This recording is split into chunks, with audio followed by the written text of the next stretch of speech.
જૂનાગઢ સહિત રાજ્યના ઘણા જિલ્લામાં તાપમાન વધવાની આગાહી કરાઈ છે, ત્યારે લોકોને સાવચેત રહેવા તંત્ર દ્વારા અપીલ પણ કરવામાં આવી છે। સામાન્ય રીતે ઉનાળામાં લૂ લાગવાના લક્ષણોમાં માથું દુખવું, પગની પીંડીઓમાં દુખાવો થવો, શરીરનું તાપમાન વધી જવું, ખૂબ તરસ લાગવી, શરીરમાંથી પાણી ઓછું થઈ જવું, ચક્કર આવવા, આંખે અંધારા આવવા જેવી અતિ ગંભીર કિસ્સામાં ખેંચ આવવીનો સમાવેશ થાય છે। આરોગ્યલક્ષી અન્ય જરૂરી સૂચનાઓ બહાર પાડવામાં આવી છે, જેમાં સીધા સૂર્યપ્રકાશથી બચવા, વારંવાર પાણી પીવું અને પ્રવાહી પીવું, લૂ લાગવાની સ્થિતિમાં અલગ અલગ પ્રવાહી પુષ્કળ પ્રમાણમાં પીવા જોઈએ। આ ઉપરાંત 10 નંગ કાળી દ્રાક્ષ તેમજ તરબૂચનો ઉપયોગ સવારે અને બપોરે કરવો। આ ઉપરાંત લૂ લાગવાની અસર જણાય તો તાત્કાલિક નજીકના પ્રાથમિક આરોગ્ય કેન્દ્ર કે સરકારી દવાખાનાનો સંપર્ક કરવો। આમ ગભરાટ વગર સમજદારી અને સાવચેતી એ જ સહેલો ઉપાય છે। નમસ્તે મિત્રો, હું doctor Chintan Yadav, Aastha hospital and ICU Junagadh.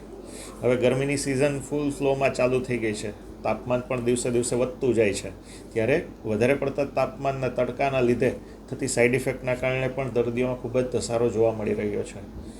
Generally એવા પ્રશ્ન થતો તડકાના એક્સપોઝરથી શું તકલીફ થતી હોય છે, તો એની અંદર જનરલી વધારે પડતો પસીનો થવો, માથું દુખવું, ઉલટી થવી, નબળાઈ થવી, શરીરની અંદર ક્રેમ્પ્સ આવવા, ઘણીવાર અતિશય વધારે પ્રમાણમાં લૂ લાગે તો દર્દીનું બેભાન થવું, શરીરનું તાપમાન અતિશય પ્રમાણમાં વધી જવું, આવા બધા લક્ષણો જણાતા હોય છે, જેને હીટ સ્ટ્રોક કહી શકાય કે લૂ લાગવાના લીધે તે તકલીફ કહી શકાય। જનરલી બાળકો તથા વૃદ્ધોની અંદર આવું થવાની શક્યતા વધારે પ્રમાણમાં રહેતી હોય છે, એટલે એના સાવચેતી રૂપે આપણે અમુક પગલાં લેવા ખૂબ જ જરૂરી છે। એવા પગલાંની અંદર અનનેસેસરી તડકાના સમયે બહાર નીકળવાનું અવોઇડ કરવું જોઈએ। પર્ટિક્યુલર બાળકો ને વૃદ્ધો હોય એ લોકોએ આપણે પાણીનું પ્રમાણ બહુ જ વધારે માત્રામાં રાખવું જોઈએ, પાણીનું સેવન વધારે કરવું જોઈએ।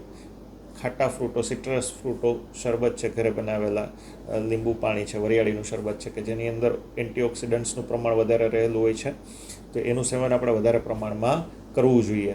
બીજી વસ્તુ, જ્યારે પણ બહારથી આપણે ઘરે આવીએ ત્યારે નાહવાનું રાખવું જોઈએ, બહાર નીકળીએ ત્યારે ટોપી કે લૂઝ કપડાં કે એવું પહેરવાનું રાખવું જોઈએ, માથું તથા મોઢું ઢકાય એ રીતના વસ્ત્રો પહેરવા જોઈએ।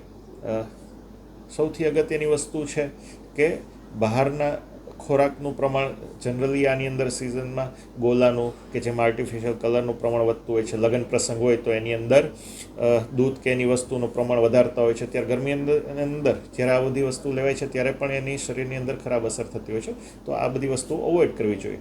એટલે વધારે ને વધારે પ્રમાણમાં તડકાના સમયે ઘરે રહીએ, પાણી વધારે પીએ, ફ્રૂટ્સનું સેવન વધારે કરીએ, આટલું કરીએ તો આપણે હીટ સ્ટ્રોક કે લૂ લાગવાથી બચી શકીશું।